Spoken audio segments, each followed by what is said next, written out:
Okay, in this example, I'm going to show you how to solve this network example.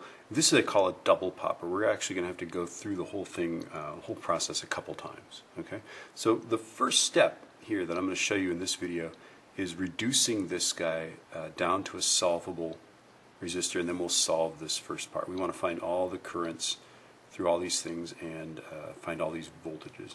Okay, so the first thing I'm going to do is I'm going to look at this guy right here. I think I can start right here. This guy, the 5 and the 7, is a 12, because those guys are in series, right? Now I can look at these guys, and the 12 is connected to the 11, this guy, right, and the 11 on this end, so that's parallel, right? And this resistance is going to be, well, of course, 12 to the minus 1 plus 11 to the minus 1, the whole thing to the minus 1, right? Okay, so let's figure this out. Okay, parentheses, 11 to the minus 1 plus 12 to the minus 1 to the minus 1. I'm going to store that in A. That's my value for A. That's 5.739. Right? And that's what I'm going to store in A. Ta-da! Okay? So that's this guy's 5.739. Now if you look, I've got the 2, the 3, the 5.739, and the 3. These guys are in series. It goes through this one, then this mess, and then this guy, right?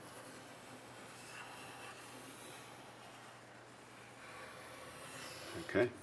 And this guy has a resistance of, well, 2 plus 3 plus this thing, 5.739 plus 3, right? So watch what I do. Since I stored that in alpha A, right, I can go 2 plus 3 plus alpha A plus 3, right? I'm going to store that in B, and that's 13.739. Now if you're looking in the lower right corner, you see all these values, right? The next one. Spreadsheets are very handy for this. Okay? So this is 13.739. And that's my B. This is ohms, right? And that's my B. I've stored that in alpha B, so I can go alpha B like this, right? And there it is. Okay, now I've got this guy and the 11 and that, right? These guys are hooked in parallel. That's what's series. This is now parallel, right? So that's going to be 11 to the minus 1 plus 13.739 to the minus 1 to the minus 1, right? The formula is 1 over R1 plus 1 over R2. I just do this in the calculator, right? Watch what I do in the calculator. Now I'm going to go parentheses, 11 to the minus 1 plus alpha B to the minus 1, the whole thing to the minus 1, right? And I'm going to store that in C. Ta-da. Okay. And that is 6.109. Right? And that's ohms. And that is my C value. Okay? And now we're set. Now I've got a series circuit. I now can solve this circuit, right? The circuit's got a current that goes here, here, through this mess here, da-da-da-da-da, and then out here and there. I'm going to pretend that all of this is a 6.109 ohm resistor. Okay, so this this current here is going to be 19 divided by 3 plus 6.109 plus 5. Right, that's my current, my I, the main current there, right? Which is, by the way, A1 equals that current is V over R is what we're doing, right? Is this 19 divided by that, right? And this has to be in parentheses. Okay, so watch what I do here. I'm going to go 19 divided by parentheses 3 plus, this is just the letter C, alpha C, right? Plus 5.